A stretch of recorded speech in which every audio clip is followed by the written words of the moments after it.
चलो भाई, इम हमने क्वेश्चन भी कर लिए हैं, तो इम हम शुरू करेंगे हरियाणा का इतिहास। के शुरू करेंगे हरियाणा का इतिहास, शुरू करेंगे इतिहास। ठीक है, सारी हरियाणा की ये चीज़ें पढ़ने लग रहे हैं। इतिहास पढ़ेंगे। इतिहास में हमने 3 ढाल के स्रोत पढ़े हैं। कितने 3 ढाल के स्रोत हम पढ़े हैं इतिहास में, 3 तरह के। ठीक है, 3 तरह के स्रोत। 3 तरह के स्रोत कौन कौन से? पुरातात्विक, पहला है हमारा पुरातात्विक। दूसरा है साहित्यिक,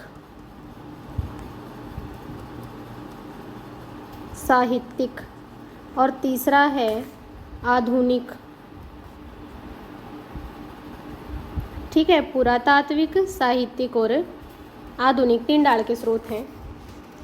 पुरातात्विक में क्या आवे है? पुरातात्विक में आवे है अभिलेख, सिक्के, मुद्रा, ये चीज़। ठीक है, सारे तो लिखे नहीं जाऊँ भाई, बताने लग रही हूँ, अपना लिख लियो। साहित्यिक में कौन कौन से आवे हैं? वैदिक साहित्य, बौद्ध साहित्य और जैन साहित्य। और आधुनिक में तो कौन से आवे हैं वे हम आगे पढ़ेंगे। ठीक है, देखो अब सबसे पहला पढ़ेंगे हम पुरातात्विक स्रोत के बारे में। पुरातात्विक स्रोत,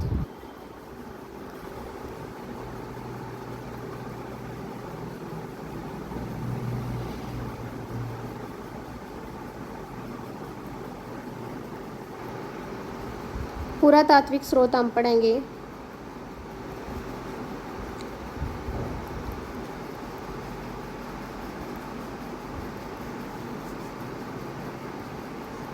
पुरातात्विक स्रोत, इसमें हम पढ़ेंगे सिर्फ मेन चीज़ें जो पेपर में पूछी गई हैं। ठीक है, ज़्यादा नहीं पढ़ते भाई, कभी हम सोचो डिटेल में पढ़ेंगे।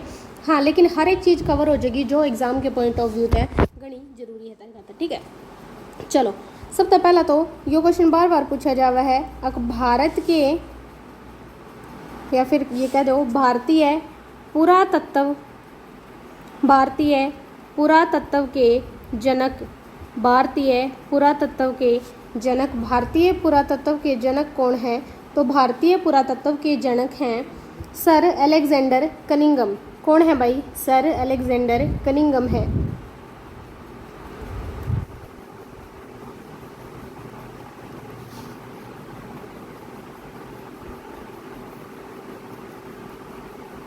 Sir Alexander Cunningham. ठीक है, सर अलेक्जेंडर कनिंघम पुरातत्व के क्या हैं? जनक हैं। कनिंघम पुरातत्व के जनक हैं। और कद कराया था इनने पुरातत्व के बारे में? इनने कद बताया था? इनने बताया था भैया 1862 में बताया था। कद बताया था? 1862 में बताया था। और किसने बताया था? सर अलेक्जेंडर कनिंघम ने। तो इनको क्या बोल दिया गया? भारतीय पुरातत्व के जनक बोल दिया गया। कौन है भारतीय पुरातत्व के जनक? तो सर अलेक्जेंडर कनिंघम भारतीय पुरातत्व के जनक हैं। ठीक है भाई, अगली बात ये है कि जो पहली खुदाई हुई, पहली पुरातात्विक खुदाई, जब खुदाई हुई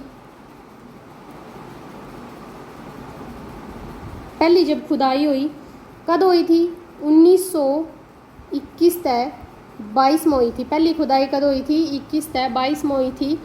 और किसने करवाई? DB स्नूपर ने। किसने करवाई थी? DB स्नूपर ने करवाई थी। किसने? DB स्नूपर। DB स्नूपर ने करवाई थी। और कहाँ पर करवाई थी? ये करवाई थी थानेसर के पास। कहाँ पर करवाई थी? थानेसर के पास राजा करण के टीले पे। कहाँ पर करवाई थी भाई? राजा करण के टीले पर। कहाँ पर? राजा करण के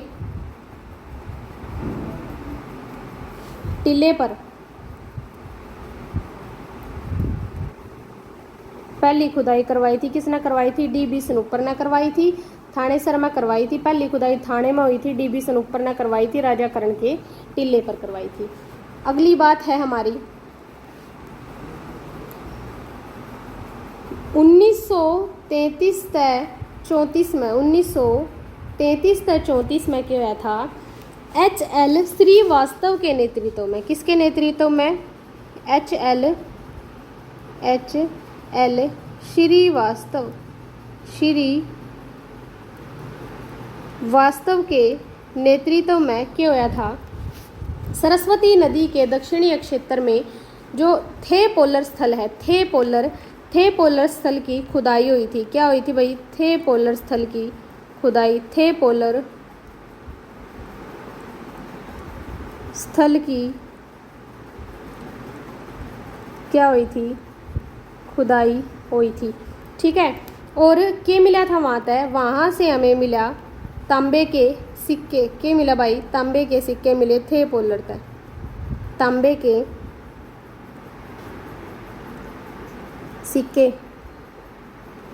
सिक्के मिले थे पोलर स्थल से। और वहाँ पर खुदाई कब करवाई गई, 1933-34 में वहाँ पर खुदाई करवाई गई थी। और किसके नेतृत्व में खुदाई हुई थी, तो ये खुदाई करवाई थी HL श्रीवास्तव ने। और इसका याद रखियो, वास्तव तो याद रखियो, वास्तव के तांबे के सिक्के हमें थे पोलर से मिले थे। क्या मिले थे, वास्तव के तांबे के सिक्के। ठीक है, और जो ये तांबे के सिक्के हैं, ये तांबे के सिक्के कौन से शासकों के थे, कौन से शासकों के थे भाई, ये कुषाण शासक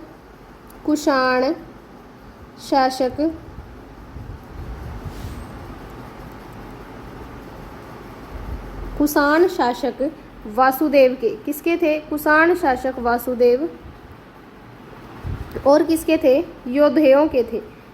कुषाण शासक वासुदेव के थे और योधेयों के थे, किसके थे, योधेयों के।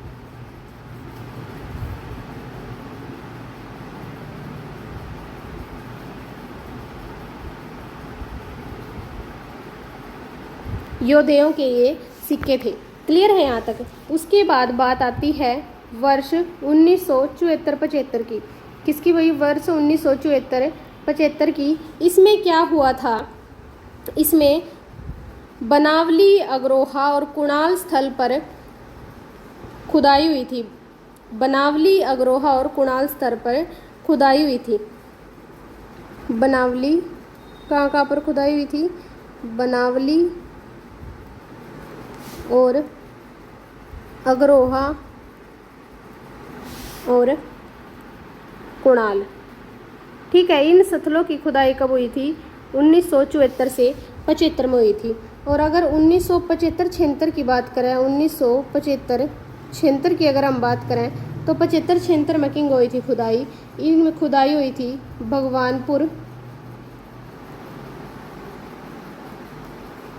भगवानपुर में खुदाई हुई थी, और काशी तल में। कहाँ पर हुई थी, काशी तल में यह खुदाई हुई थी। और के मिला, अर्थ के मिला था भाई, सिक्के, आभूषण और मिट्टी के बर्तन मिले। क्या मिले, सिक्के, आभूषण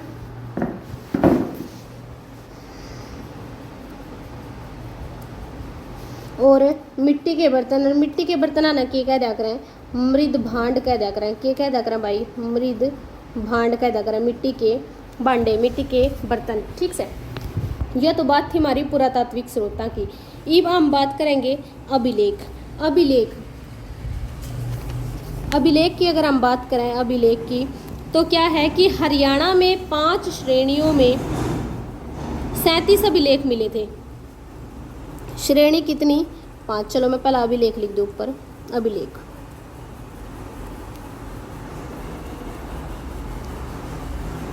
अभिलेख में क्या बताया मैंने कि हरियाणा में 5 श्रेणियां से संबंधित कितने अभिलेख मिले थे, 37। श्रेणी कितनी थी, श्रेणी 5। छूटना नहीं चाहिए, कुछ भी छूटना नहीं चाहिए। पेपर के जमा कान से मरोड़ दियो वाले। श्रेणी कितनी थी, श्रेणी 5 थी। धार्मिक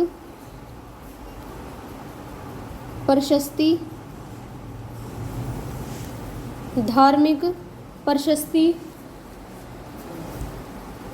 स्मारक और कौन सी श्रेणी थी, धार्मिक, प्रशस्ति, स्मारक, आज्ञा और दान पत्र, आज्ञा और दान पत्र, ये 5 श्रेणी थी, ये 5 श्रेणी थी भाई। ठीक है, धार्मिक, प्रशस्ति, आज्ञा और दान पत्र, दान पत्र।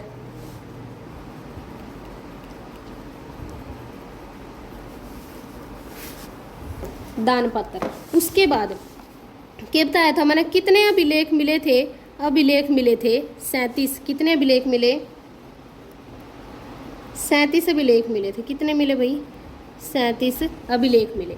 ठीक है, और सबसे पुराना अभिलेख, सबसे पुराना अभिलेख, प्राचीन अभिलेख कौन सा था? सबसे प्राचीन अभिलेख, सबसे प्राचीन अभिलेख था टोपरा का अभिलेख। कौन सा अभिलेख भाई? टोपरा अभिलेख, टोपरा अभिलेख, टोपरा अभिलेख मिला, सबसे पुराना अभिलेख था ये। और टोपरा अभिलेख मौर्य सम्राट अशोक का अभिलेख है। किसका ये है? ये अभिलेख टोपरा जो अभिलेख है ये किसका अभिलेख था? अशोक का था। किसका था भाई? अशोक का था, अशोक का ये अभिलेख था। और इस पर 7 अभिलेख, इस पर 7 अभिलेख अंकित हैं। इस पर क्या है? 7 अभिलेख लिखे हुए हैं, 7 अभिलेख, 7 अभिलेख इस पर अंकित हैं। कितने हैं? 7 अभिलेख इस पर अंकित हैं। और उनकी लिपि कौन सी है? लिपि, लिपि कौन सी है? लिपि है भाई ब्रह्मी। कौन सी लिपि है? ब्रह्मी लिपि है। और भाषा अगर पूछ ले तो भाषा कौन सी है? भाषा, भाषा है प्राकृत। कौन सी भाषा है? प्राकृत भाषा है। क्लियर है टोपरा स्तंभ का? टोपरा स्तंभ का सारा मामला आड़े खत्म कर दिया। जो टोपरा स्तंभ है सबसे पुराना अभिलेख है। ठीक है, टोपरा स्तंभ पर अभिलेख खुद रहे हैं। और कितने अभिलेख हैं इस पर? 7 अभिलेख हैं। और किसके हैं वो अभिलेख? अशोक के अभिलेख हैं। और उन पर लिपि कौन सी है?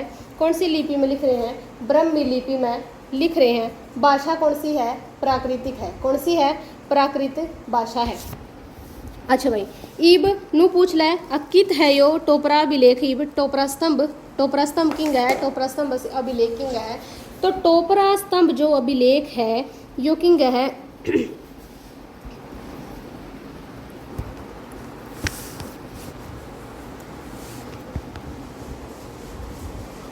यमुना नगर में। किंग है भाई यमुना नगर में है। ईब है यो यमुना नगर में। ठीक है, उसके बाद इसके बाद हम क्या पढ़ेंगे? ईब इसके बाद पढ़ेंगे अब भाई इस टोपरा जो अभिलेख है, ये टोपरा अभिलेख यो किंग है यमुना नगर में।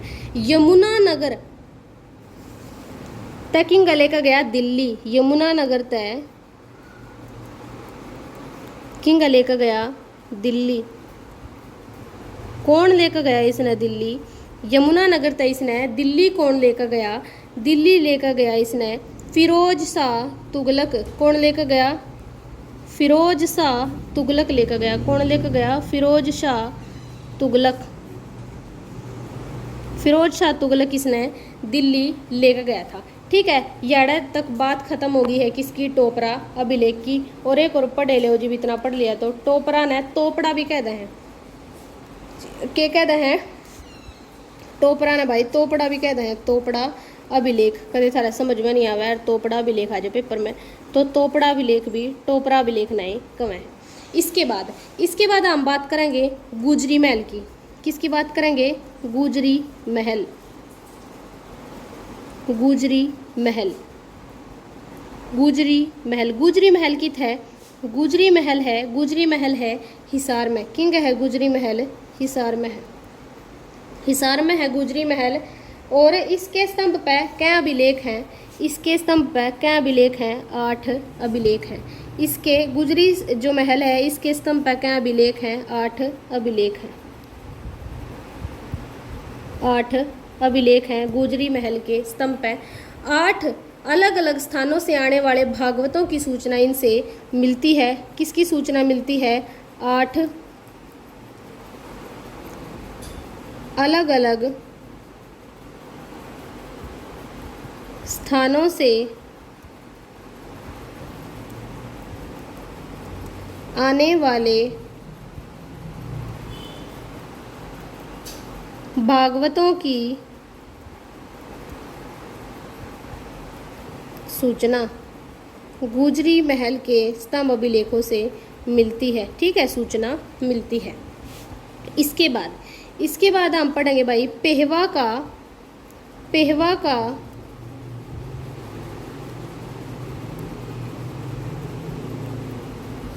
भोजदेव अभिलेख। पेहवा का भोजदेव अभिलेख। पेहवा का जो भोजदेव अभिलेख है उससे हमें क्या पता चलता है? पहली तो बात हमने यहीं से पता चल गया कि भोजदेव जो अभिलेख है वो कहाँ का अभिलेख है? पेवा का अभिलेख है। और पेवा के अभिलेखता हमने के बेरा पट्टा है, इसके अभिलेखता हमने बेरा पट्टा घोड़ा के व्यापार का। किसके बारे में बेरा लगे भाई? घोड़ों के व्यापार के बारे में। घोड़ों के व्यापार के बारे में हमें पता चला। घोड़ों के व्यापार के बारे में हमें भोजदेव अभिलेख से पता चला। और कहाँ की जानकारी ये देता है भोजदेव अभिलेख? तो ये देता है भाई पेवा की जानकारी। ठीक है, इसके बाद तोशाम तय हमने 2 अभिलेख मिले। तोशाम तय 2 अभिलेख मिले। तोशाम तय कितने अभिलेख मिले? 2 अभिलेख मिले। कितने अभिलेख मिले भाई? तोशाम तय 2 अभिलेख मिले। और कौन सी शताब्दी में मिले? तो ये मिले 3री 4थी शताब्दी में। 3री 4थी शताब्दी में 2 अभिलेख मिले तोशाम तय। और इसमें क्या बताया गया? तोशाम से जो अभिलेख मिले इनमें विष्णु भगत आचार्य शोभत्राता ने तालाब बनवाया था। क्या पता चला इसमें से? जो विष्णु भगत हैं, विष्णु भगत शोभत्राता, विष्णु भगत शोभत्राता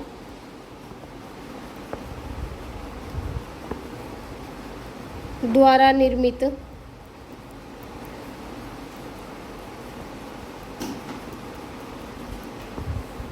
तालाब। ठीक है, जो तोशाम के अभिलेख इनसे हमें क्या पता चला कि भाई भगवान विष्णु के भगत थे शोभत्राता और उन्होंने क्या बनवाया था? एक तालाब बनवाया था। तो इसकी जानकारी तोशाम के अभिलेख से मिलती है। उसके बाद आता है सिरसा का अभिलेख। कौन सा भाई? सिरसा से मिला एक अभिलेख सिरसा। और सिरसा से जो अभिलेख मिला उससे किसके बारे में पता चला? उससे पता चला पशुपति संप्रदाय के बारे में। किसके बारे में पता चला भाई? पशुपति संप्रदाय के बारे में पता चला। पशुपति संप्रदाय के बारे में इससे पता चला सिरसा के अभिलेख से। उसके बाद मिला हमें अग्रोहा का अभिलेख। किसका अभिलेख? अग्रोहा का अभिलेख। अग्रोहा के अभिलेख से क्या पता चला? अग्रोहा का अभिलेख क्या पता चला भाई? इससे पता चला संगीत के 7 स्वरों का। संगीत के 7 स्वरों का पता चला।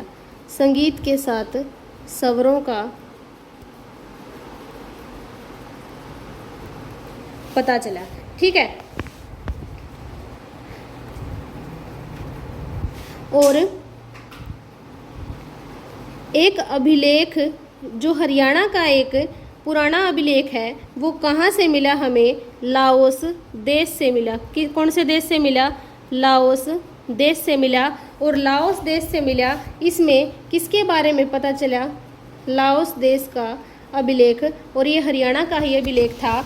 इसमें से किसके बारे में पता चला भाई? इसमें से राजा देवंका के बारे में पता चला। राजा देवंका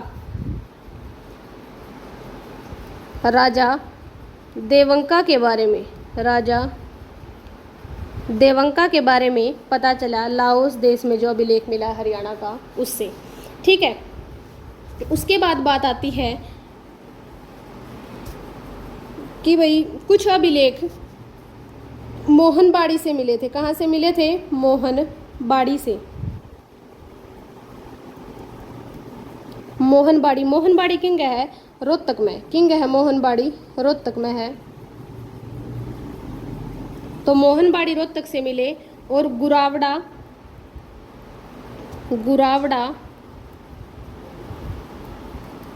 रेवाड़ी, गुरावड़ा रेवाड़ी से मिले हैं। ठीक है, और इनसे किसके बारे में पता चला, इन दोनों से किसके बारे में पता चला, इनसे पता चला है वैष्णव मंदिरों के निर्माण के बारे में।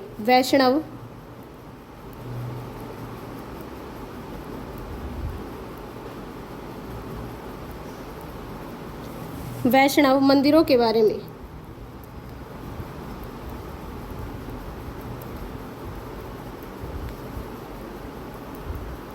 वैष्णव मंदिरों के बारे में इनसे पता चला। ठीक है, उसके बाद पृथ्वीराज द्वितीय का एक अभिलेख कहाँ से मिला है, हांसी से, यानी कि हम यहाँ लिखेंगे हांसी का अभिलेख। हांसी से अभिलेख मिला है। किसका अभिलेख मिला है, ये पृथ्वीराज चौहान का। पृथ्वीराज चौहान।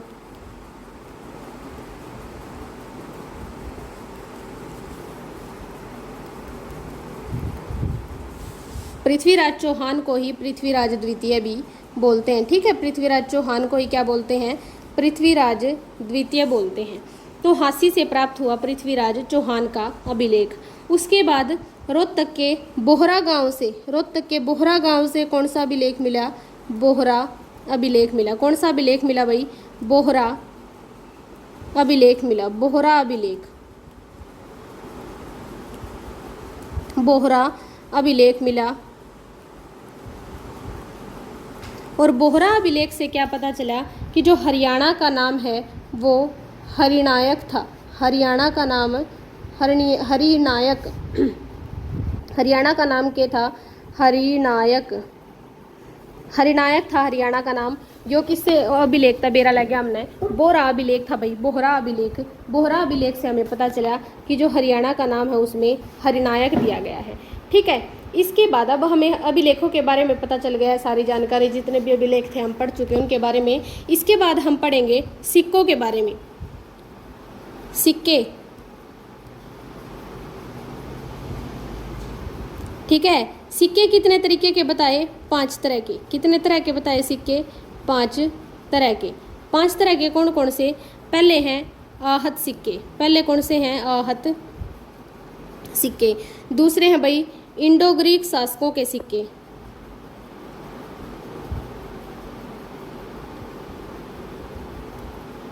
इंडो ग्रीक शासकों के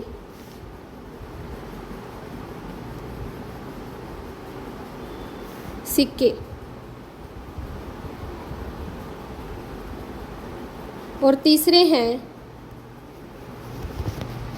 चलो पहला नू बता दो सामने, आहत सिक्के कितने मिले थे, आहत सिक्के मिले थे, यार तो स्पेस खोल भाई इतना लिखने का, चलो बाद में देखेंगे, पहले अगले देखो। तीसरे नंबर के सिक्के कौन से थे, तीसरे थे सोने व तांबे के सिक्के। कौन से थे, सोने व तांबे के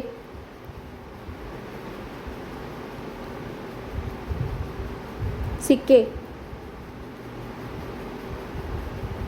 ठीक है, उसके बाद टकसोल के सिक्के। कौन से सिक्के, टकसोल के। और 5वें तरह के सिक्के कौन से थे, 5वें थे कुनिंदों के सिक्के। कुनिंदों के सिक्के, कुनिंद। कुनिंद के सिक्के, कुनिंद के सिक्के। तो ये अगर हम लोग देखा भाई कि कुनिंद के सिक्के कित मिले थे, सब तो पहले देखेंगे कुनिंद के सिक्के कित मिले थे। तो कुनिंद के सिक्के मिले थे, कलर चेंज कर लें एक बार, कुनिंद के सिक्के, कुनिंद के सिक्के कित मिले, अगरोहा, अगरोहा में, बरवाड़ा,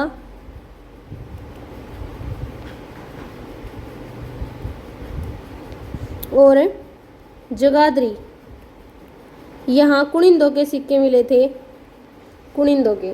टकसोल, टकसोल के सिक्के कितने मिले थे भाई, रोहतक तक मिले थे, याद रखियो, टकसोल के सिक्के मिले थे रोहतक तक। उसके बाद सोने व तांबे के सिक्के कहाँ से, किसके थे ये, कुषाणों के थे। किसके थे, कुषाणों के, यहाँ लिख देती हूँ, कुषाणों के थे।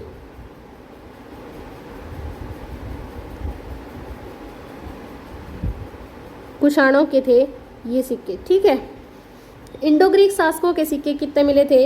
इंडो ग्रीक शासकों के सिक्के रोहतक तक मिले। ये भी कितने मिले? रोहतक तक।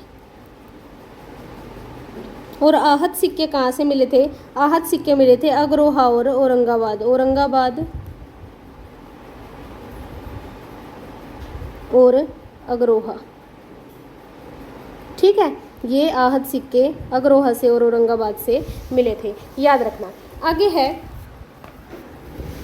रोहतक के खोखरा कोट से कौन से सिक्के मिले? Indo Greek. इंडो ग्रीक सिक्के कितने मिले भाई? रोहतक से मिले। और कुषाणों के सिक्के कहाँ से मिले? कुषाणों के सिक्के सोने और तांबे के सिक्के थे, और इनको देख लो एक बार।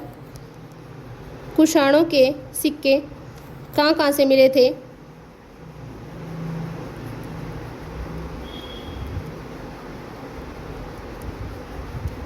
कुषाणों के मिले थे भिवानी और मित्ताथल से। कहाँ से मिले थे भाई? भिवानी और मित्ताथल से। भिवानी और मित्ताथल से कुषाणों के सिक्के मिले, ठीक है। उसके बाद है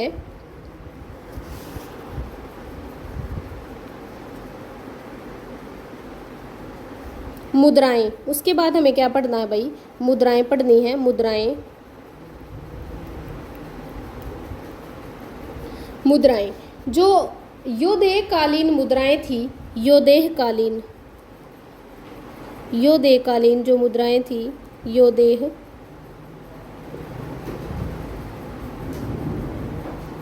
योदेह कालीन मुद्राएं, योदेह कालीन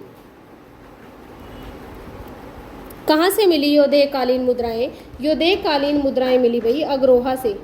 कहाँ से मिली? अग्रोहा से। अग्रोहा से मिली योदेह कालीन मुद्राएं।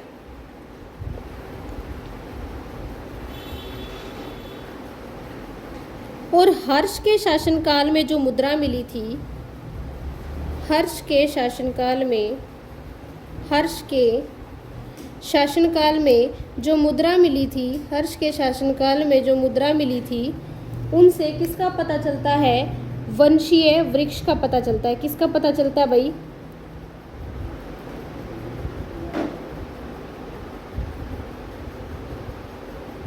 वंशीय वृक्ष का। वंशीय वृक्ष, वंशीय वृक्ष का उससे पता चलता है। उसके बाद हम बात करते हैं स्मारक की। किसकी बात करते हैं भाई? स्मारक।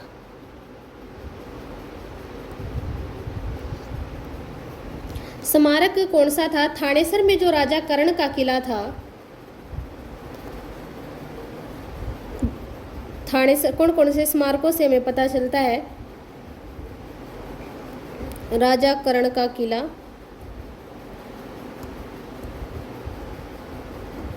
राजा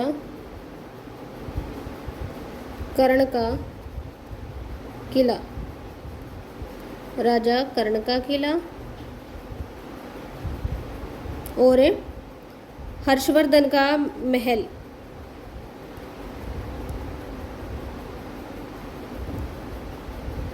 हर्षवर्धन का किला, हर्षवर्धन का किला, ये स्मारक मिले थे, ठीक है। उसके बाद हम बात करेंगे मूर्तियों की। किसकी बात करेंगे भाई? मूर्तियों की बात करेंगे। और ये पूछा जाता है, मूर्तियों से एक क्वेश्चन पूछा जाता है। मूर्तियां,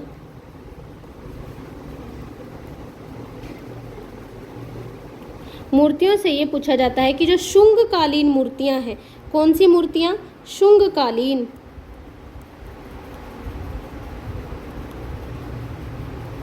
शुंगकालीन जो मूर्तियां हैं वो कहाँ से मिली? सुग से मिली। कहाँ से मिली भाई? सुग से मिली। और सुग कहाँ पर है? यमुनानगर में है। और कुषाणकालीन मूर्तियां कहाँ से मिली? कुषाणकालीन, कुषाणकालीन, कुषाणकालीन मूर्तियां कहाँ से मिली? रोहतक से। कहाँ से मिली कुषाणकालीन मूर्तियां? रोहतक से मिली। कहाँ से मिली? रोहतक से, ठीक है। यहाँ से सिर्फ इतना ही पूछा जाता है। उसके बाद हम आते हैं साहित्यिक स्रोत पर। किस पर? साहित्यिक स्रोत। साहित्यिक स्रोत।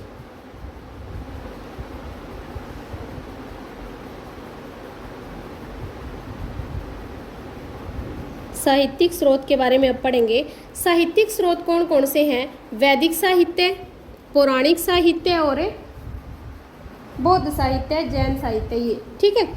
पौराणिक साहित्य, वैदिक साहित्य, उसके बाद है बौद्ध साहित्य और जैन साहित्य।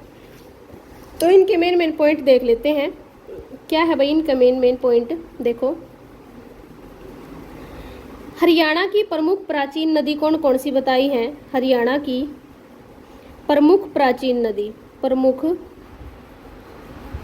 प्राचीन नदी, प्रमुख प्राचीन नदी कौन कौन सी बताई? प्रमुख प्राचीन नदी सरस्वती, सरस्वती और दृश्यद्वती, दृश्यद्वती नदी। और ये भी आपको साथ के साथ देखते चलना है कि भी द्विशदती का नाम क्या है? अब घग्गर है, ठीक है। क्या है? घग्गर, घग्गर नदी है। उसके बाद ऋग्वेद में सरस्वती और द्विशदती को क्या बताया गया है? सबसे प्राचीन और पवित्र नदी बताया गया। प्राचीन और पवित्र नदी सरस्वती को और द्विशदती यानी कि घग्गर को बताया गया है। और हरियाणा की वैदिक भूमि को क्या कहा गया है? हरियाणा की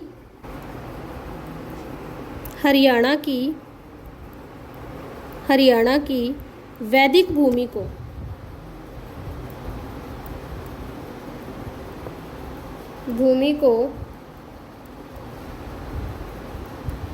क्या कहा गया भाई? भारतीय संस्कृति व सभ्यता का पालना। भारतीय संस्कृति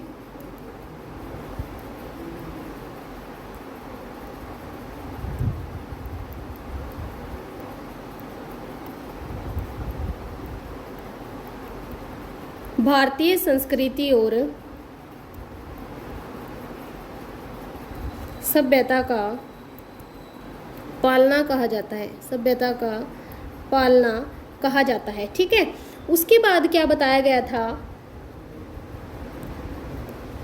कि प्राचीन काल के जो सामान्य जीवन का किससे पता चलता है? सामान्य जीवन का किससे पता चलता है? हरियाणा के प्राचीन काल के सामान्य जीवन का पता किससे चलता है? तो सामान्य जीवन का पता चलता है जैमिनीय ब्राह्मण से। किससे पता चलता है भाई? जैमिनीय ब्राह्मण से पता चलता है। जैमिनीय ब्राह्मण से।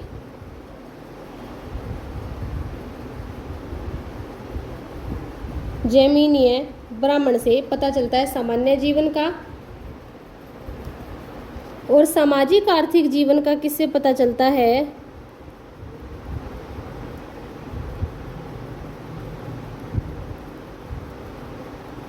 सामाजिक आर्थिक जीवन का किससे पता चलता है? इसका पता चलता है छांदोग्य उपनिषद से। किससे पता चलता है?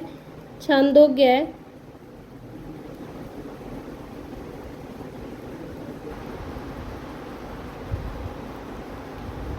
उपनिषद से, ठीक है। छांदोग्य उपनिषद से सामाजिक और आर्थिक जीवन का पता चलता है। अब बात आती है भाई पौराणिक साहित्यों की। किसकी बात आती है? पौराणिक साहित्य।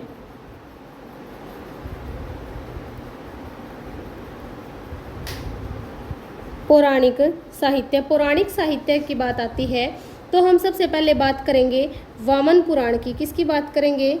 वामन पुराण की। वामन पुराण की अगर हम बात करें तो वामन पुराण में 7 वनों का पता चलता है। किसका पता चलता है? 7 वनों की चर्चा मिलती है वामन पुराण में। और वो 7 वन कौन कौन से हैं याद रखने की तो ज़रूरत नहीं है, फिर भी बता देती हूँ। काम्यक वन, काम्यक वन, अदिति वन, सूर्य वन,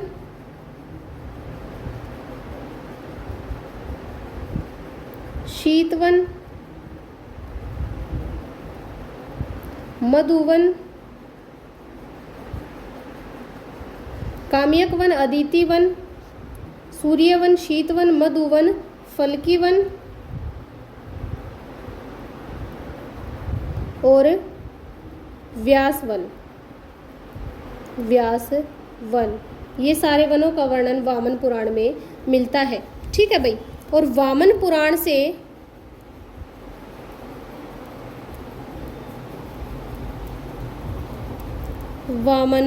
पुराण से थानेसर और कुरुक्षेत्र से बहने वाली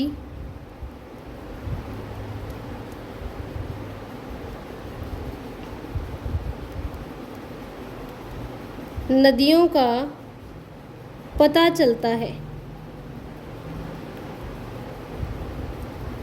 ठीक है।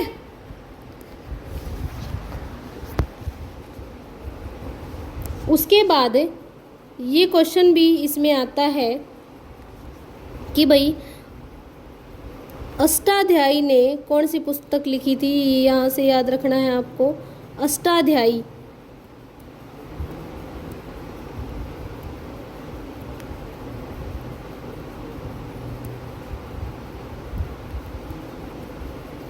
अष्टाध्यायी ने कौन सी पुस्तक लिखी? अष्टाध्यायी पुस्तक का नाम है भाई, ये अष्टाध्यायी पुस्तक का नाम है। अष्टाध्यायी किसने लिखी थी? ये लिखी थी पाणिनि ने।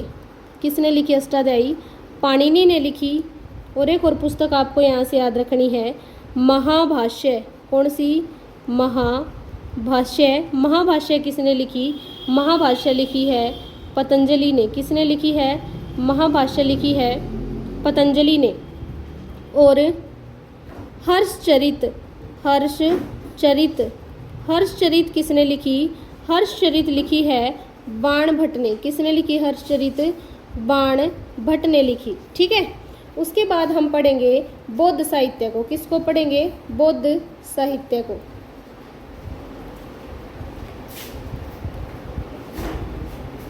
बौद्ध साहित्य, बौद्ध साहित्य के बारे में पढ़ेंगे।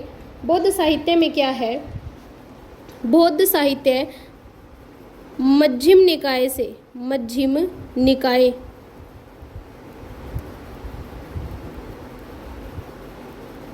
बौद्ध जो साहित्य है मध्यम निकाय, इससे हमें किसके बारे में पता चलता है? राजनीतिक जीवन के बारे में। जो उस समय पर जो राजनीतिक जीवन था उसके बारे में हमें बौद्ध साहित्य से पता चलता है। कौन सा बौद्ध साहित्य? मध्यम निकाय। ठीक है। और दिव्यावदान से हमें क्या पता चलता है? दिव्यावदान से हमें क्या पता चलता है? दिव्यावदान से पता चलता है कि बौद्ध धर्म के प्रमुख केंद्र कौन कौन से हैं? तो बौद्ध धर्म के प्रमुख केंद्र कौन कौन से हैं भाई? रोहतक और अग्रोहा। कौन कौन से थे बौद्ध धर्म के प्रमुख केंद्र? रोहतक और अग्रोहा बौद्ध धर्म के प्रमुख केंद्र थे। ठीक है। उसके बाद हमें क्या पता चलता है?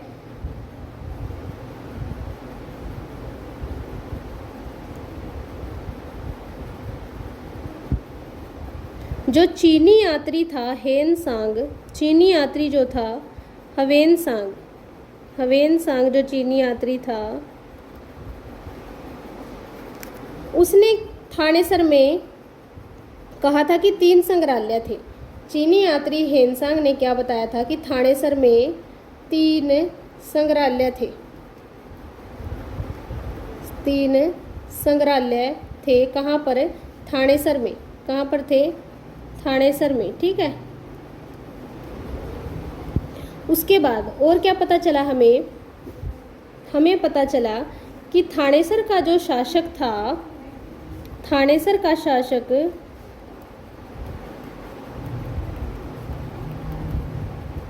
कौन सा शासक? रठपाल। कौन सा शासक?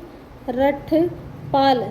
थानेसर का शासक जो रठपाल था वो किसका शिष्य बन गया था? महात्मा बुद्ध का शिष्य बन गया था। किसका शिष्य बन गया था भाई?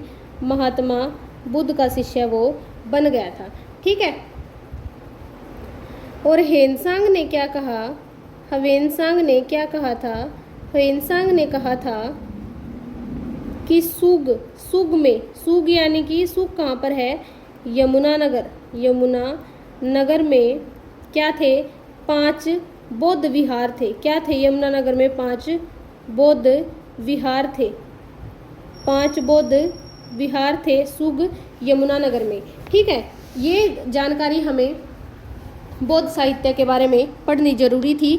उसके बाद हम पढ़ते हैं भाई, उसके बाद पढ़ते हैं जैन धर्म के बारे में। जैन साहित्य, जैन साहित्य, जैन साहित्य में हमें क्या क्या पढ़ना है? जैन साहित्य में हमें पढ़ना है कि अग्रोहा जैन धर्म का प्रमुख केंद्र था। प्रमुख केंद्र कौन था जैन धर्म का? जैन धर्म का प्रमुख केंद्र था अग्रोहा। प्रमुख केंद्र कौन था जैन धर्म का? जैन धर्म का प्रमुख केंद्र था अग्रोहा। और अग्रोहा में कौन निवास करता था? अग्रोहा में कौन निवास करता था?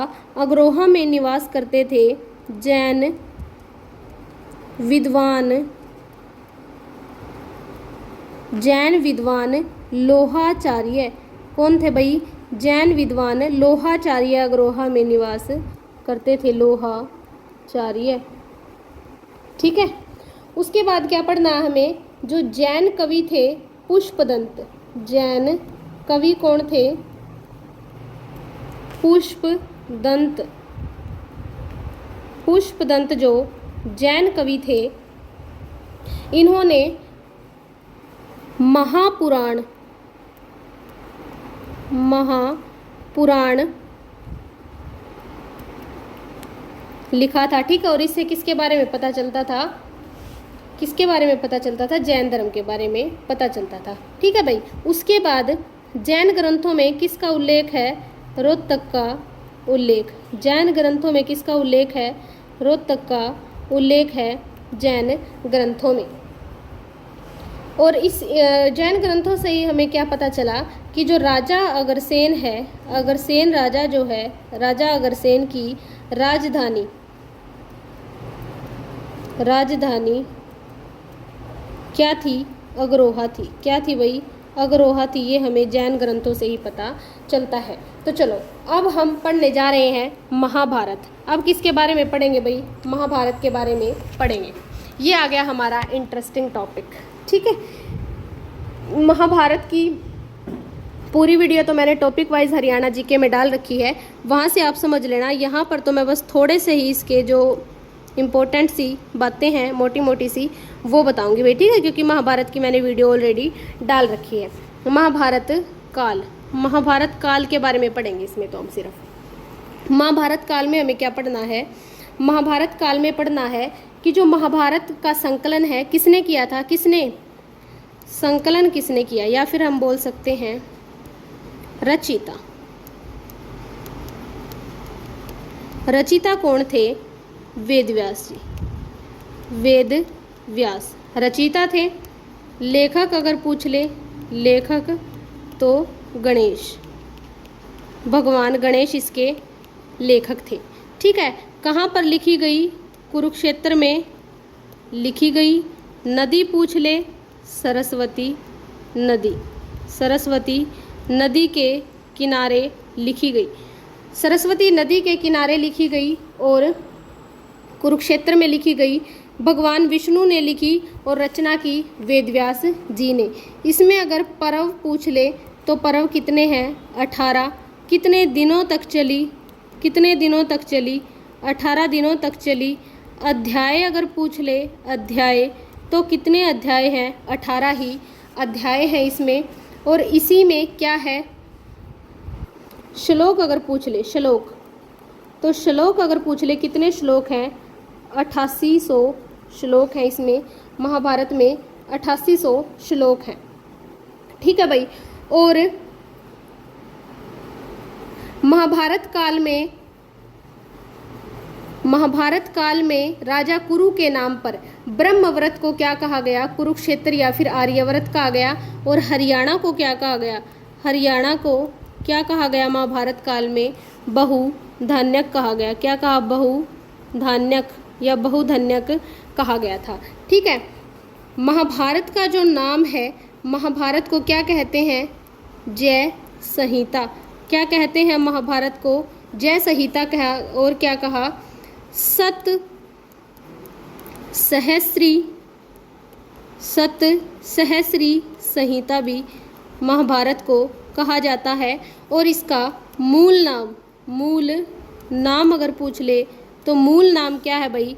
पांचाली कथा। क्या है मूल नाम? पांचाली कथा इसका मूल नाम है। क्या नाम है? मूल नाम पांचाली कथा। ठीक है, क्लियर है यहाँ तक? उसके बाद कृष्ण ने गीता का उपदेश दिया था। गीता तो श्रीमद् भगवद गीता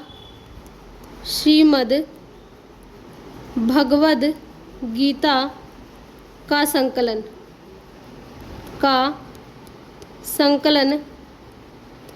महाभारत में ही है। ठीक है, श्रीमद् भगवत गीता का संकलन कहाँ पर है भाई? महाभारत में ही है। और किसने किसको दिया था गीता का उपदेश? कृष्ण ने अर्जुन को गीता का उपदेश दिया था। कृष्ण ने किसको दिया था गीता का उपदेश? अर्जुन को दिया था। और कहाँ पर दिया था? ज्योतिसर सरोवर पर। कहाँ पर दिया था? ज्योतिसर सरोवर पर दिया था। ज्योतिसर सरोवर पर दिया था। और किस किस के बीच में हुआ था ये युद्ध? महाभारत का युद्ध कौरवों और पांडवों के बीच में हुआ था। कौरवों और पांडवों के बीच में हुआ था। कौरवों की राजधानी क्या थी? ये कमेंट करके आप बताएंगे। और पांडवों की राजधानी मैं आपको बता देती हूँ। पांडवों की राजधानी थी इंद्रप्रस्थ। क्या थी भाई?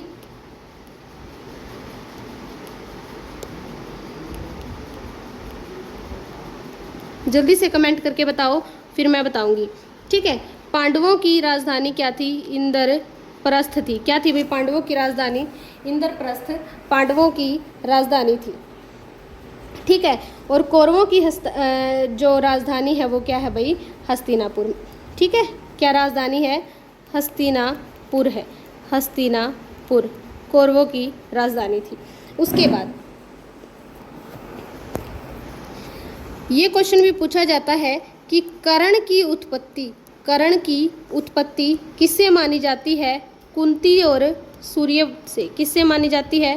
कुंती और सूर्य से मानी जाती है कर्ण की उत्पत्ति। ठीक है भाई। और ये क्वेश्चन भी पूछा जाता है कि पांडवों ने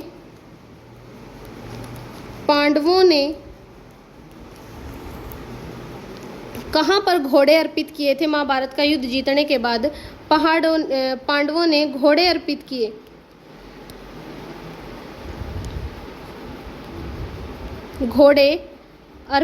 घोड़े कहाँ पर अर्पण किए थे उन्होंने? पांडवों ने। तो पांडवों ने घोड़े अर्पण किए थे भाई। घोड़े अर्पण किए थे भद्रकाली मंदिर में। कहाँ पर? भद्रकाली मंदिर में इन्होंने घोड़े अर्पण किए थे। और कहाँ पर है ये भद्रकाली मंदिर? कुरुक्षेत्र में। कहाँ पर है? कुरुक्षेत्र में है भद्रकाली मंदिर। और ये पूछ लिया जाए अगर परीक्षित कौन था, तो अभिमन्यु का पुत्र। कौन था भाई? अभिमन्यु का पुत्र। अभिमन्यु पुत्र कौन था? परीक्षित। कौन था अभिमन्यु का पुत्र? परीक्षित था अभिमन्यु का पुत्र। ठीक है, और परीक्षित ने राजधानी क्या बनाई थी? परीक्षित की राजधानी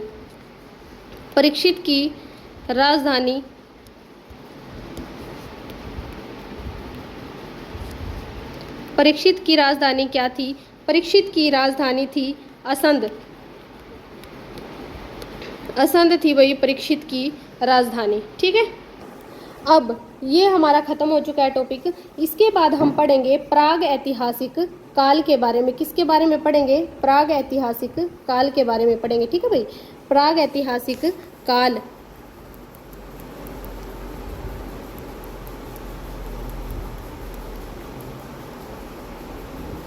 प्राग ऐतिहासिक काल के बारे में हम पढ़ेंगे। प्राग ऐतिहासिक काल को 3 भागों में बांटा गया है। पहला कौन सा है?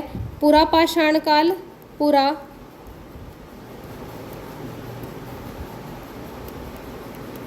पुरा पाषाण काल। दूसरा है हमारा मध्य पाषाण काल, मध्य पाषाण काल। और तीसरा कौन सा है? नव पाषाण काल, नव पाषाण काल। ठीक है, नेक्स्ट है, अब हम किसके बारे में पढ़ेंगे डिटेल से? पुरा पाषाण काल के बारे में हम डिटेल से पढ़ने वाले हैं। पुरा पाषाण काल, पुरा पाषाण काल। पुरा पाषाण काल के बारे में क्या पढ़ेंगे? पुरा पाषाण काल में क्या है पढ़ने के लिए? इसमें है भाई कि पुरा पाषाण काल में कैसे औजार मिले थे? क्वार्टजाइट से बने हुए। किसके बने हुए? क्वार्टजाइट, क्वार्टजाइट से बने औजार। ये पूछ लिया जाता है कि क्वार्टजाइट से बने औजार कौन से काल में मिले थे? तो कौन से काल में मिले थे भी क्वार्टजाइट से बने हुए औजार? ये मिले थे पुरा पाषाण काल से। कौन से काल से मिले थे? पुरा पाषाण काल से मिले थे। और कैसे रंग के थे ये? कैसे रंग के थे ये जो औजार थे? दूध या भूरे रंग के थे। कौन से रंग के? दूध या भूरे रंग के, दूध या भूरे रंग के, दूध या भूरे रंग के ये पुरा पाषाण काल के औजार थे। ठीक है, और पुरा पाषाण काल के जो उपकरण हैं वो दो तरीके के थे। उपकरण कितने तरीके के थे? दो तरीके के थे। पहले कौन से? कोर और दूसरे फलक। कोर और फ्लैक, कोर और फ्लैक। जल्दी जल्दी कवर करना है भाई, हमें छूटना तो कुछ नहीं चाहिए। और इसी वीडियो से आपकी पूरी की पूरी हरियाणा जी के ख़त्म हो जाएगी, कुछ और पढ़ने की आपको ज़रूरत नहीं है। ठीक है, चलो देखते हैं आगे। अब हम पढ़ेंगे कि भाई जो पुरा पाषाण काल है वो भी 3 भागों में बांट दिया गया था। निम्न पुरा पाषाण काल, मध्य पुरा पाषाण काल और उत्तर पुरा पाषाण काल। ठीक है भाई, चलो उसके बाद है मध्य पाषाण काल। मध्य पाषाण काल, मध्य पाषाण काल में हम क्या करेंगे? मध्य पाषाण काल। मध्य पाषाण काल में है क्या पढ़ना है हमें? देखो, डॉक्टर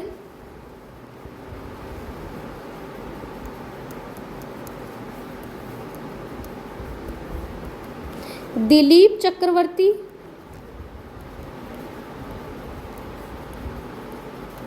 डॉक्टर दिलीप चक्रवर्ती और डॉक्टर दिलीप चक्रवर्ती और नयनजोत लहड़ी, नयनजोत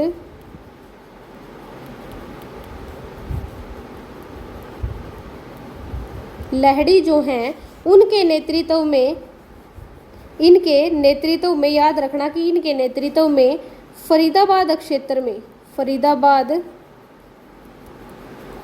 और गुरुग्राम से, गुरुग्राम से क्या मिला था? औजार मिले थे। क्या मिले थे? औजार मिले। ठीक है भाई, उसके बाद बात आती है कि कौन से काल में, ये पूछा जाता है बहुत बार पेपर में कि मानव ने कृषि कौन से काल में शुरू की? तो नव पाषाण काल में। कौन से काल में? नव पाषाण काल में मानव ने कृषि शुरू की थी। ठीक है, और कृषि से संबंधित साक्ष्य कहाँ से मिले? कृषि से संबंधित साक्ष्य कहाँ से मिले? कृषि से संबंधित साक्ष्य मिले सीसवाल से। कहाँ से मिले भाई? सीसवाल से। कहाँ से मिले हैं कृषि से संबंधित साक्ष्य? सीसवाल से मिले हैं। उसके बाद हम पढ़ते हैं आद्य ऐतिहासिक काल को। ठीक है, आद्य ऐतिहासिक काल में 2 संस्कृति हैं। आद्य ऐतिहासिक काल, आद्य ऐतिहासिक काल में हम 2 संस्कृतियों के बारे में पढ़ेंगे। 2 संस्कृति कौन कौन सी? एक तो पहली तो है हाकड़ा व सीसवाल संस्कृति, हाकड़ा व सीसवाल संस्कृति, हाकड़ा व सीसवाल संस्कृति। ठीक है, हाकड़ा और सीसवाल संस्कृति। और दूसरी है हमारी सिंधु घाटी सभ्यता। दूसरी क्या है? सिंधु घाटी सभ्यता। तो चलिए पहले हम हाकड़ा और सीसवाल संस्कृति के बारे में पढ़ लेते हैं। हाकड़ा और सीसवाल संस्कृति में क्या पढ़ना है हमें? पहली तो बात ये कि ये हड़प्पा सभ्यता से पहले की है। हड़प्पा सभ्यता से ये पहले की संस्कृति है। हड़प्पा से पहले की संस्कृति, हड़प्पा से पहले की ये संस्कृति है। कौन सी? हाकड़ा और सीसवाल सभ्यता। ठीक है, और हाकड़ा संस्कृति में कृषि समुदायों का विकास प्रस्तुत हुआ है। कृषि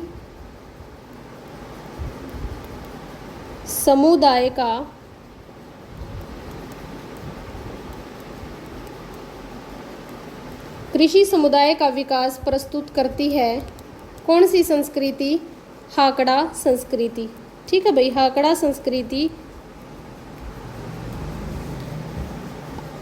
कृषि समुदाय के विकास को प्रस्तुत करती है। और हाकड़ा संस्कृति को क्या कहते हैं? आरंभिक कृषक संस्कृति। आरंभिक कृषक संस्कृति इसको कहते हैं। ठीक है भाई, उसके बाद हमें क्या पढ़ना है इसमें? उसके बाद पढ़ना है कि हाकड़ा संस्कृति के जो साक्ष्य हैं सबसे पहले कहाँ मिले? साक्ष्य कहाँ मिले हाकड़ा संस्कृति के? तो सबसे पहले साक्ष्य कहाँ मिले थे? साक्ष्य मिले कुणाल में। कहाँ पर मिले भाई? कुणाल में साक्ष्य मिले। और कुणाल कहाँ पर है? फतेहाबाद में। कहाँ पर है कुणाल? फतेहाबाद में है। उसके बाद हाकड़ा संस्कृति तो हमने पढ़ ली। अब हम पढ़ेंगे सीसवाल संस्कृति। कौन सी संस्कृति पढ़ेंगे? सीसवाल संस्कृति। सीसवाल संस्कृति में हमें क्या क्या पढ़ना है? देखो, सीसवाल संस्कृति में हमें पढ़ना है कि सबसे पहले सीसवाल संस्कृति के साक्ष्य कहाँ से मिले? हिसार जिले से। कहाँ से मिले? हिसार से मिले भाई। ठीक है, उसके बाद इस संस्कृति को क्या कहा है? कृषि प्रधान संस्कृति कहा है। कृषि प्रधान संस्कृति इसको कहा है, कृषि प्रधान संस्कृति। और कैसी संस्कृति थी ये? उन्नत थी। कैसी थी? उन्नतशील थी। कैसी थी भाई? उन्नतशील संस्कृति थी। कैसी संस्कृति थी? उन्नतशील संस्कृति थी। और इस काल में पशुपालन का शुभारंभ हुआ था। क्या हुआ था? पशुपालन का आरंभ या शुरुआत बोल सकते हैं। पशुपालन का आरंभ कौन सी संस्कृति में हुआ? सीसवाल संस्कृति में हुआ। इसके बाद हम क्या पढ़ेंगे? इसके बाद हम पढ़ेंगे भाई कि सीसवालीय जो लोग थे वो द्विशधती की घाटी में आकर बसे थे। सीसवालीय लोग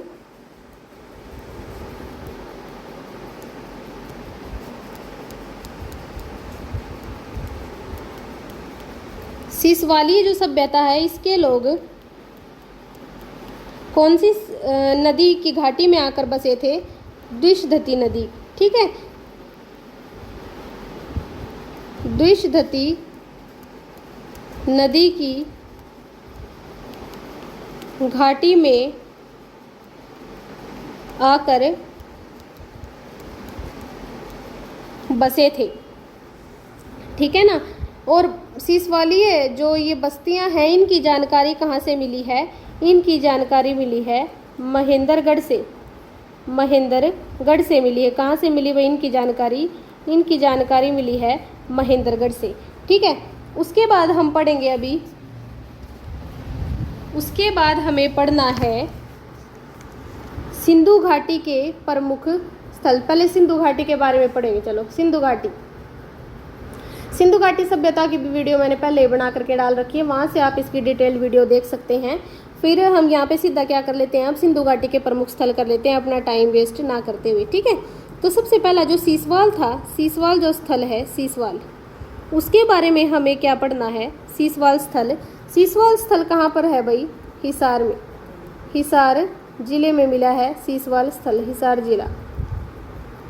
ठीक, उसके बाद क्या पढ़ा है कि भाई चौतांग नदी के किनारे पर है ये, चौतांग नदी के किनारे, चौतांग नदी के किनारे,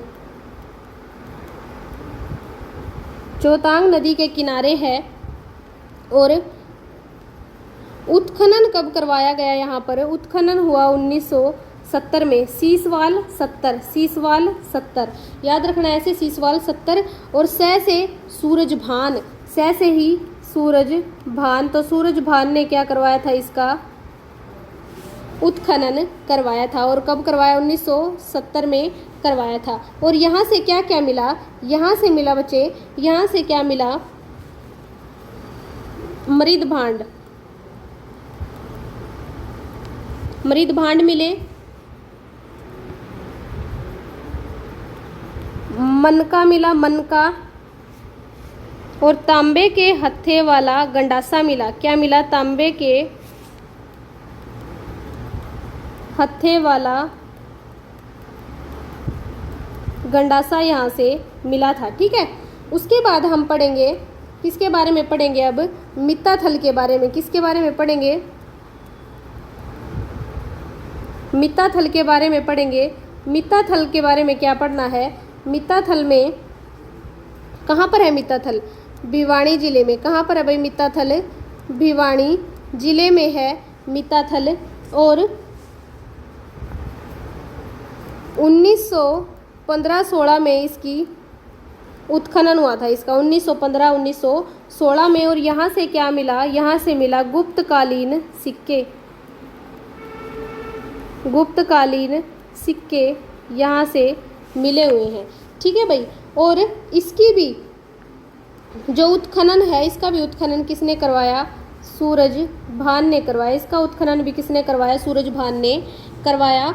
और यहाँ पर क्या क्या मिला? यहाँ पर जो साक्ष्य हैं वो क्या मिले थे? यहाँ पर मिला चाक पर निर्मित,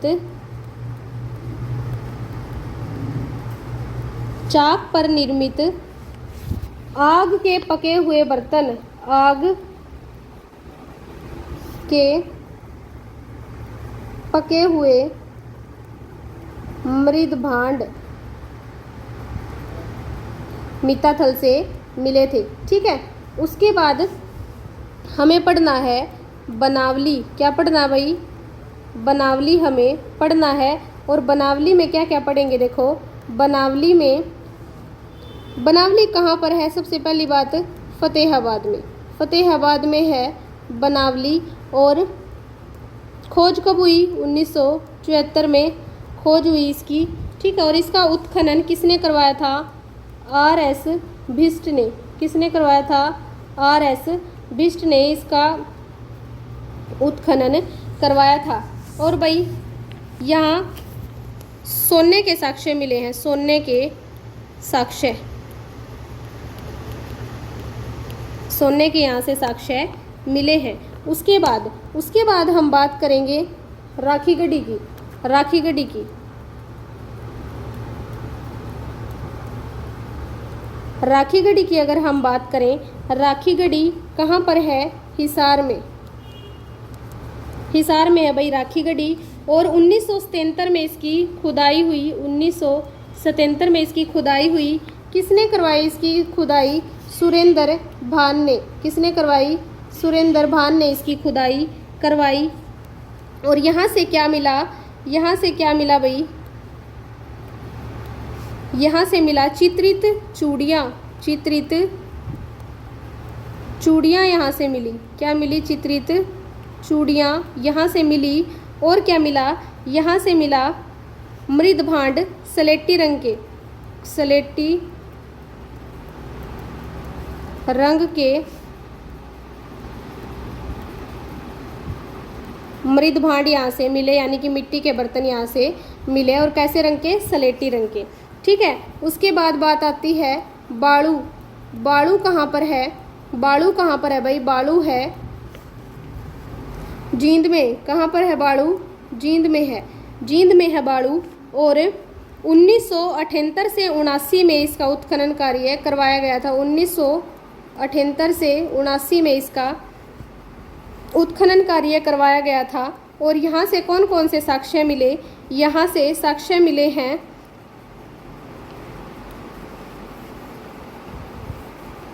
गेंद और दुर्लभ पत्थर के मनके। क्या मिला यहाँ से?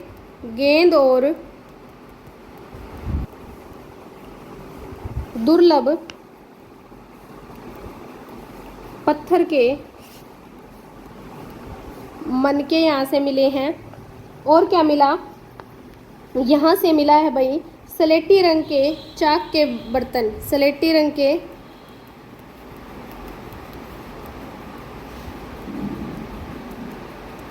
चाक पर बने बर्तन यहाँ से मिले। ठीक है, इसके बाद हमें क्या पढ़ना है? इसके बाद पढ़ना है फरमाना। फरमाना पढ़ेंगे अब। फरमाना कहाँ पर है? फरमाना है भाई रोहतक में। कहाँ पर है फरमाना? फरमाना है रोहतक में।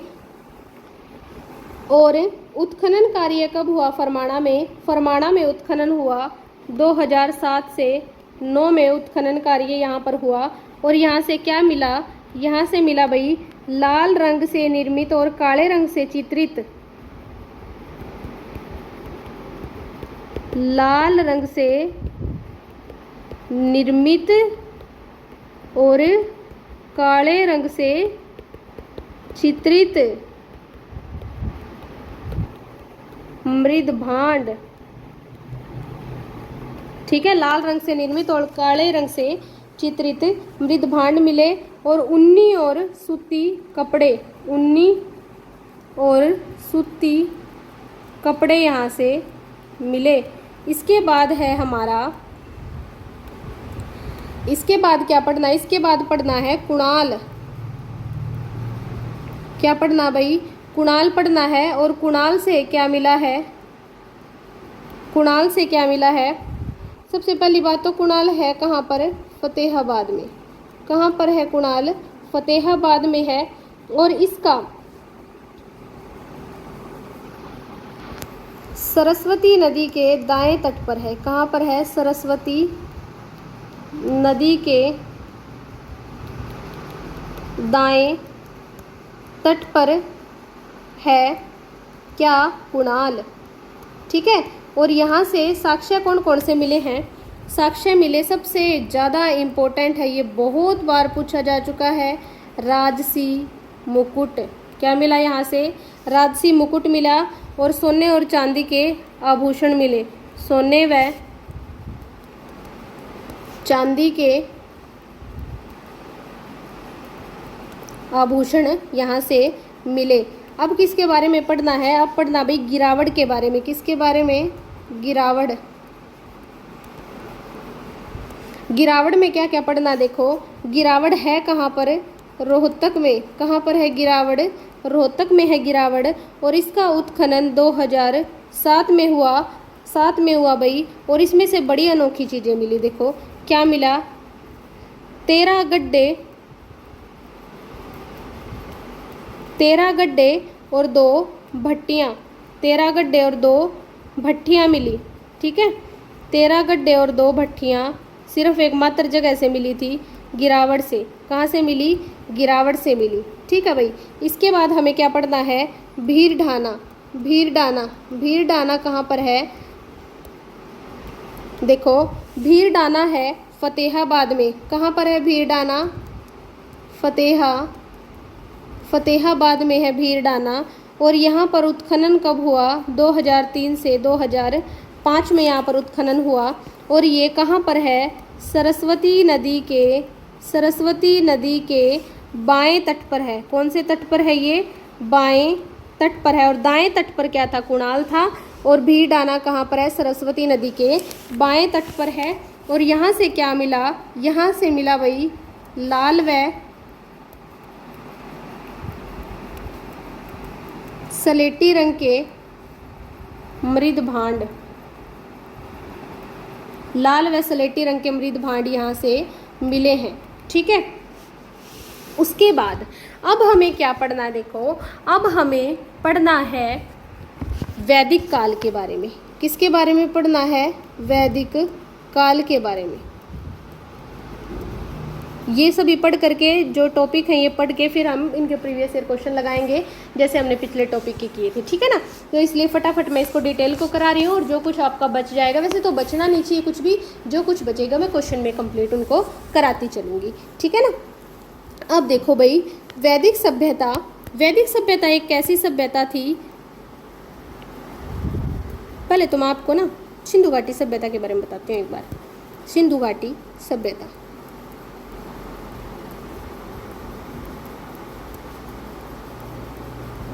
सिंधु घाटी सभ्यता कैसी सभ्यता थी? सिंधु घाटी सभ्यता नगरीय सभ्यता थी। कैसी सभ्यता भाई? नगरीय सभ्यता थी। सड़क एक दूसरे को 90 डिग्री पर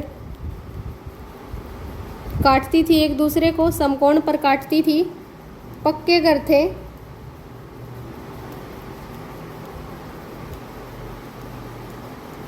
ढकी हुई नालियां थी। नाली कैसी थी? ढकी हुई नालियां थी। यहाँ के लोग पशुपति की पूजा करते थे। पूजा किस किस की करते थे? पशुपति की, योनि की, लिंग की और प्रकृति पूजा करते थे यहाँ के लोग, ठीक है। उसके बाद अब हम क्या पढ़ेंगे भाई? अब हम पढ़ेंगे वैदिक काल के बारे में। क्या पढ़ेंगे? वैदिक काल के बारे में पढ़ेंगे। एक और बात, सिंधु घाटी सभ्यता को हड़प्पा सभ्यता भी कहते हैं, या फिर ये बोल सकते हैं सिंधु घाटी सभ्यता भी इसको बोलते हैं। सिंधु घाटी सभ्यता भी कहते हैं हड़प्पा सभ्यता को, ठीक है। इसके बाद अब बात आती है वैदिक सभ्यता, वैदिक काल। जो वैदिक काल है, अगर हम वैदिक काल की बात करें तो वैदिक काल क्या है? एक ग्रामीण सभ्यता थी।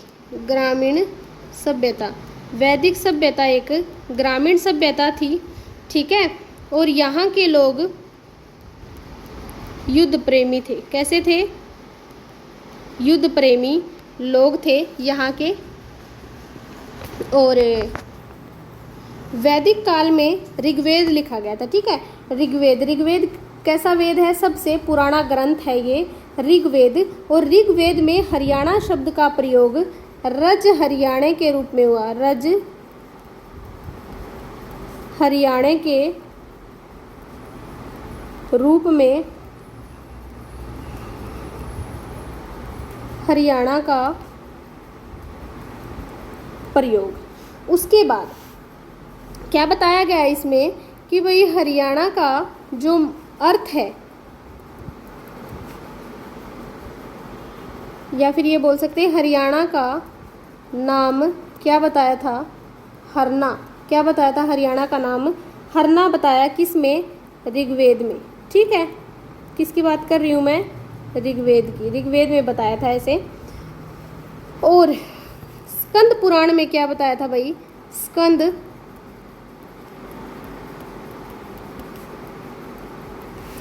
पुराण में हरियाणा को क्या कहा गया? हरियाणा को हरियाली कहा गया। क्या कहा गया? हरियाली। हरियाणा को कहा गया।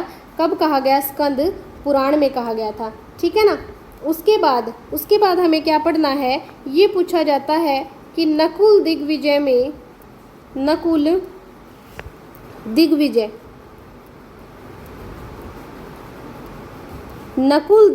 में किसका उल्लेख है? रोहतक का उल्लेख है। नकुल दिग्विजय में ये पूछा जाता है कि कौन से जिले का उल्लेख है, तो नकुल दिग्विजय में रोहतक का उल्लेख है भाई, ठीक है। उसके बाद ये बताना है हमें, अगर ये पूछ ले आपसे कि स्कंद पुराण में कुरुक्षेत्र का नाम, स्कंद पुराण में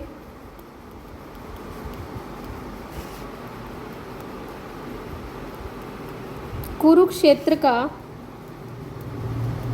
नाम क्या बताया गया?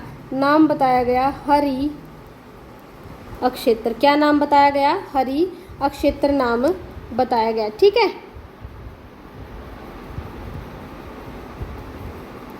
चलो आगे देखते हैं और क्या पढ़ना है हमें। हाँ, ये क्वेश्चन भी पूछा जाता है भाई कई बार कि सतलुज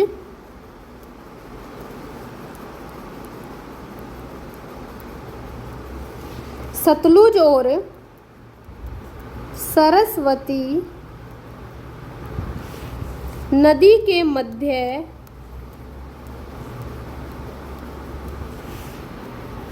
का जो अक्षेत्र है, मध्य के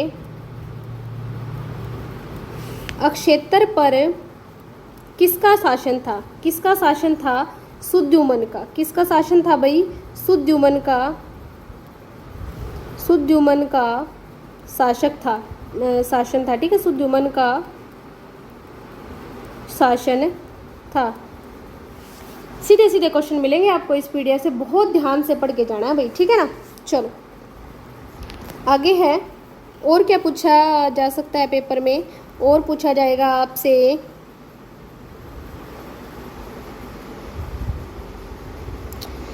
भगवती गीता हरियाणा का प्राचीनतम महाकाव्य है। अगर ये पूछ ले कि हरियाणा का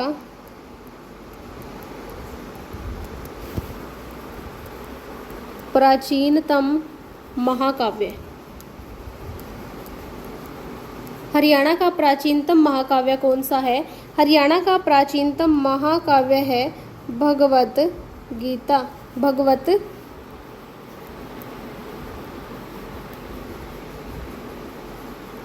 गीता, भगवत गीता है जो, वो हरियाणा का प्राचीनतम महाकाव्य है भाई। ठीक है ना। उसके बाद उत्तर वैदिक काल पर हम आते हैं। उत्तर वैदिक काल किसके बारे में पढ़ेंगे? उत्तर वैदिक काल के बारे में। और उत्तर वैदिक काल में हमें क्या क्या पढ़ना? देखो, उत्तर वैदिक काल में हमें बिल्कुल एक दो पॉइंट ही हैं, ये पढ़ने हैं। कौन से?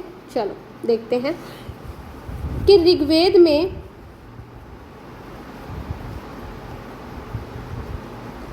कुरु श्रवण के बारे में बताया गया है। और क्या माना जाता है? कुरु श्रवण किसको कहा गया है? ऋग्वेद में कुरु को कहा गया है। राजा कुरु को ही क्या कहा गया है? कुरु श्रवण कहा गया है। और कुरुक्षेत्र को क्या कहा गया है? कुरुक्षेत्र। कुरुक्षेत्र को कहा गया भाई कुरु जांगाल। क्या कहा गया है? कुरु जांगाल। कुरुक्षेत्र को कहा गया है। अब हमें पढ़ना है किसके बारे में? बौद्ध धर्म। बौद्ध धर्म के बारे में पढ़ना है। बहुत ही इम्पोर्टेंट क्वेश्चन बौद्ध धर्म से आते हैं। बौद्ध धर्म से क्या पढ़ना है? देखो, हमें स्थापना किसने की थी बौद्ध धर्म की? बौद्ध धर्म की स्थापना, बौद्ध धर्म की स्थापना की है महात्मा बुद्ध ने। ठीक है भाई। और क्या पढ़ना है इसमें कि बौद्ध धर्म का जो सबसे महत्वपूर्ण स्थान है वो क्या माना गया था? कम्मा सदम। सबसे महत्वपूर्ण स्थान बौद्ध धर्म का कम्मा सदम माना गया था। और कम्मा सदम किसको कहा जाता है? किसको कहा गया भाई कम्मा सदम? कैथल को। किसको कहा गया? कम्मा सदम। कैथल को कहा गया कम्मा सदम। ठीक है। और दूसरा महत्वपूर्ण नगर कौन सा है? ढुल्लकोटी। कौन सा भाई दूसरा महत्वपूर्ण नगर? ढुल्लकोटी, जो वर्तमान में क्या है? थानेसर। वर्तमान में क्या है? जो थानेसर है। और यहाँ के जो शासक थे, मैं बता चुकी हूँ पहले भी, यहाँ के शासक जो रट्ठपाल हैं, उन्होंने कौन सा धर्म अपना लिया था? बुद्ध धर्म के शिष्य बन गए थे। गौतम बुद्ध के शिष्य बन गए थे। महात्मा बुद्ध के ये शिष्य बन गए थे। ठीक है। उसके बाद क्या पढ़ना है हमें पढ़ना है कि भाई, पहले मैं आपको ये बता चुकी हूँ कि सुग नामक जो प्राचीन स्थल है वहाँ पर महात्मा बुद्ध ने प्रवचन दिए थे। सुग यानी कि यमुनानगर। यमुनानगर जो है बौद्ध धर्म का महत्वपूर्ण स्थान है। और अब हम पढ़ लेते हैं जैन धर्म के बारे में। जैन धर्म,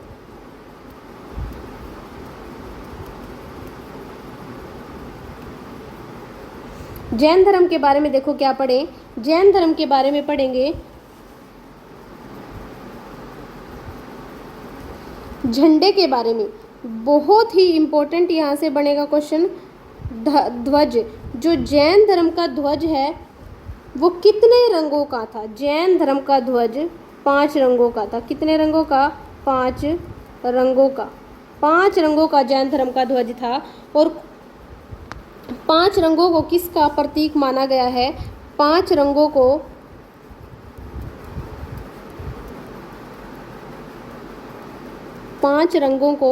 परम एष्टियों का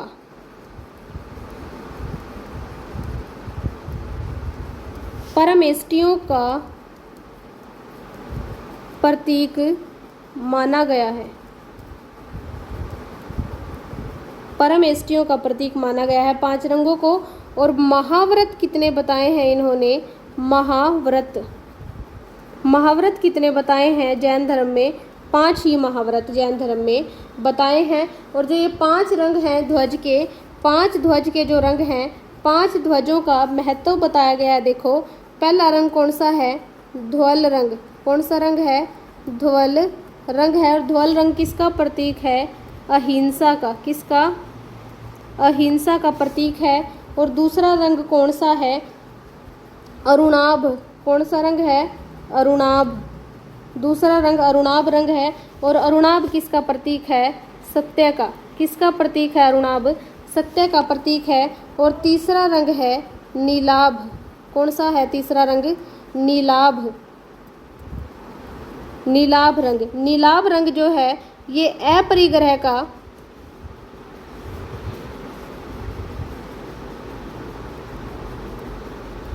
प्रतीक है। और जो चौथा रंग है, चौथा रंग पीताभ। चौथा रंग कौन सा भाई? पीताभ जो रंग है आचार्य का प्रतीक है। किसका है? आचार्य का। इसमें आपको, इस वीडियो में आपको वो फैक्ट देखने को मिलेंगे जिनके बारे में आपने कभी पढ़ा भी नहीं होगा। ठीक है। और बहुत ही इंपॉर्टेंट क्वेश्चन यहाँ से बनते हैं भाई। हरिताभ। हरिताभ रंग किसका प्रतीक है? ब्रह्मचर्य का। किसका? ब्रह्मचर्य का। ठीक है। इसके बाद हमें क्या पढ़ना है? इसके बाद हम पढ़ेंगे महाजनपद काल के बारे में। महाजनपद काल से 1-2 चीज़ें हैं वो पढ़नी है हमें। महाजनपद काल। महाजनपद काल,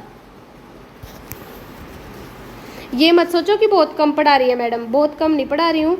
अभी क्वेश्चन आएंगे ना, अभी क्वेश्चन जब करेंगे तो बहुत सारा जो टॉपिक है, बहुत सारे जो कंसेप्ट हैं उनमें क्लियर मैं साथ के साथ करती चलूँगी, बहुत अच्छी से एक्सप्लेनेशन के साथ। ठीक है। अभी जो बता रही हूँ वो देखो ध्यान से। महाजनपद काल। महाजनपद काल में हमें क्या पढ़ना है कि टोटल महाजनपद कितने थे? टोटल महाजनपद कितने बताए गए हैं? 16 महाजनपद बताए गए हैं। ठीक है भाई। और किससे पता चलता है हमें कि 16 महाजनपद है? 16 महाजनपद है ये हमें बौद्ध ग्रंथ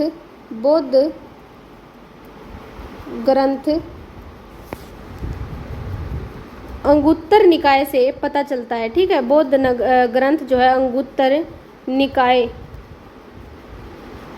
निकाय से हमें पता चलता है। इसके बाद हमें पढ़ना है मौर्य वंश। कौन सा वंश पढ़ना है? इसके बाद हमें मौर्य वंश के बारे में पढ़ना है। मौर्य वंश में हमें क्या पढ़ना है भाई? मौर्य वंश के बारे में देख लो एक बार क्या पढ़ना है। कि जो मौर्य शासक थे, मौर्य शासक कौन थे? अशोक। और अशोक के 7 अभिलेख किस पे पाए गए थे? टोपरा स्तंभ पर। टोपरा स्तंभ पर अशोक के 7 अभिलेख पाए गए थे, वो हम पहले पढ़ चुके हैं। ठीक है। और मौर्य वंश की शासन व्यवस्था के जो साक्ष्य हैं, शासन व्यवस्था के जो साक्ष्य हैं कहाँ से मिलते हैं? सूग से। कहाँ से मिलते हैं भाई? सूग से मिलते हैं। ठीक है, सूग से हमें मिलते हैं। उसके बाद हमें पढ़ना है योधेय गणराज्य के बारे में। योधेय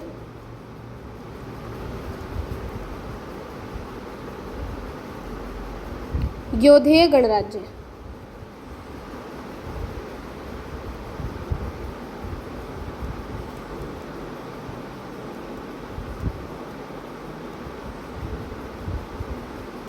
योधेय गणराज्य में हमें क्या पढ़ना है कि जो योधेय गणराज्य है इसकी स्थापना किसने की? योधेय गणराज्य की स्थापना किसने की? युधिष्ठिर के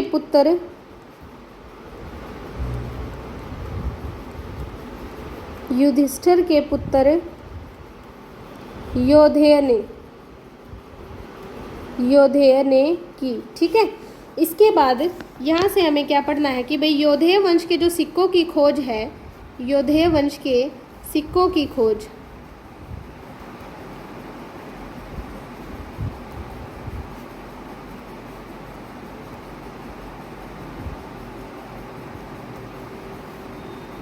योधेय वंश के सिक्कों की खोज किसने की? सबसे पहले किसने की थी? कनिंघम ने। किसने की भाई? कनिंघम ने सबसे पहले योधेय काल के जो सिक्के की खोज की थी। ठीक है, उसके बाद हम पढ़ेंगे कि भाई जो योधेय काल की राजधानी है, योधेय जो गणराज्य था उसकी राजधानी क्या थी? योधेय गणराज्य की राजधानी, योधेय राज्य की राजधानी क्या है? ये राजधानी है भाई खोखरा कोट। खोखरा कोट इसकी राजधानी। ठीक है, और वर्तमान में कहाँ पर है ये खोखरा कोट? रोहतक में। कहाँ पर है? रोहतक में है। मौर्य वंश के बाद हम पढ़ेंगे भाई गुप्त वंश। गुप्त वंश के बारे में पढ़ेंगे। गुप्त वंश में हमें क्या पढ़ना है? प्रयाग प्रशस्ति अभिलेख के साक्ष्यों के अनुसार हमें समुद्रगुप्त ने योधेय गणराज्य को गुप्त साम्राज्य में मिला लिया था। क्या पढ़ना है हमें? देखो इसमें कि प्रयाग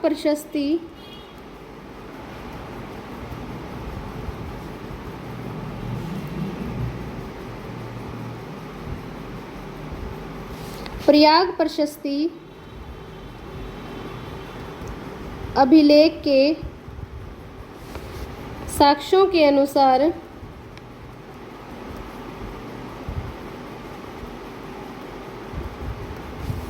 महान गुप्त शासक समुद्रगुप्त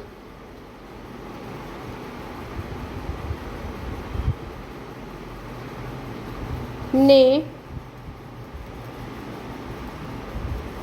योधेय गणराज्य को गुप्त साम्राज्य में मिला लिया था।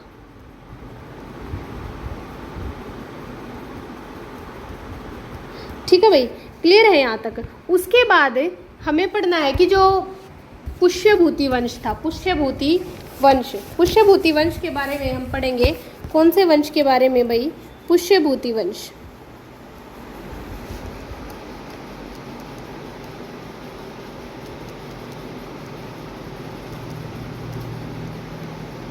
पुष्यभूति वंश के बारे में पढ़ेंगे। पुष्यभूति वंश का जो संस्थापक था, कौन था पुष्यभूति वंश का संस्थापक? पुष्यभूति वंश का संस्थापक था भाई पुष्यभूति। कौन था इसका संस्थापक? पुष्यभूति इसका संस्थापक था। ठीक है, और इसकी राजधानी क्या थी? राजधानी थी थानेसर। कौन सी राजधानी थी भाई? थानेसर इसकी राजधानी थी। ठीक है ना। उसके बाद इन्होंने कौन से मंदिर का निर्माण करवाया था? इन्होंने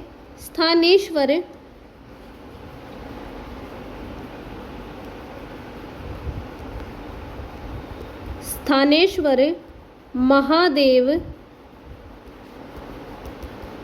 मंदिर का निर्माण करवाया था। ठीक है, पुष्यभूति ने स्थानेश्वर महादेव मंदिर का निर्माण करवाया था। और भाई बहुत ही important, most important, very very important, कति इम्पोर्टेंट। ठीक है, उसके बाद क्या बताऊँ थी मैं, बहुत ही इम्पोर्टेंट क्वेश्चन यहाँ से बनेगा। क्या क्वेश्चन है वो क्वेश्चन है कि मुगलों का द्वीप किसे कहते हैं। मुगलों का द्वीप, मुगलों का द्वीप किसे कहा गया है।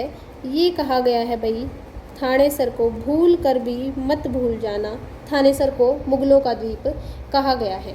ठीक है, उसके बाद क्वेश्चन बनता है गुर्जर प्रतिहार काल से।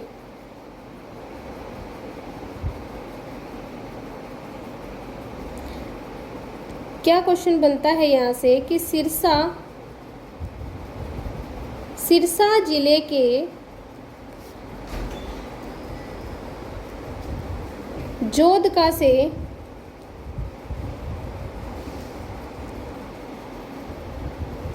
प्राप्त अभिलेख, सिरसा जिले के जोधका से प्राप्त अभिलेख के अनुसार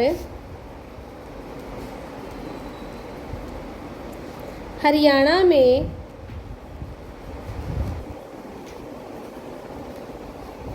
प्रतिहारों का आधिपत्य स्थापित था। प्रतिहारों का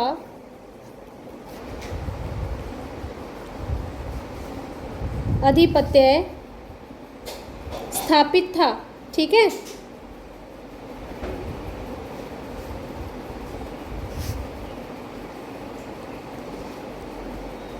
तो क्या पूछा जा सकता है यहाँ से कि कौन से अभिलेख से ये पता चलता है कि भाई प्रतिहारों का आधिपत्य था। कौन से अभिलेख से पता चलता है, ये जोध का अभिलेख से ये पता चलता है। ठीक है, एक और पॉइंट इसमें पढ़ना है कि जो प्रतिहार शासक हैं वत्सराज, प्रतिहार शासक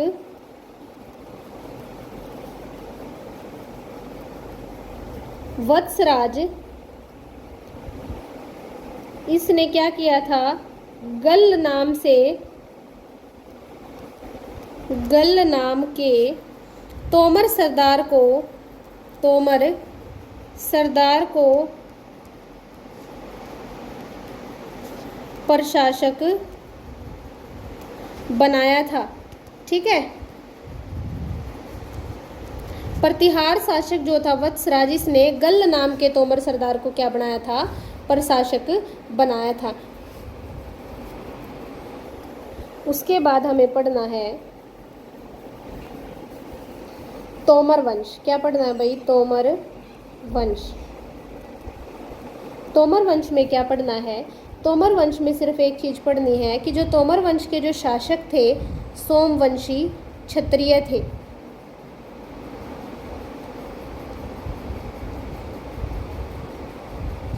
तोमर वंश के शासक सोमवंशी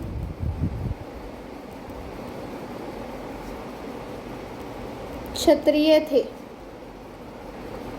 ठीक है ना, और इनको क्या माना जाता है, पांडवों का वंशज माना जाता है।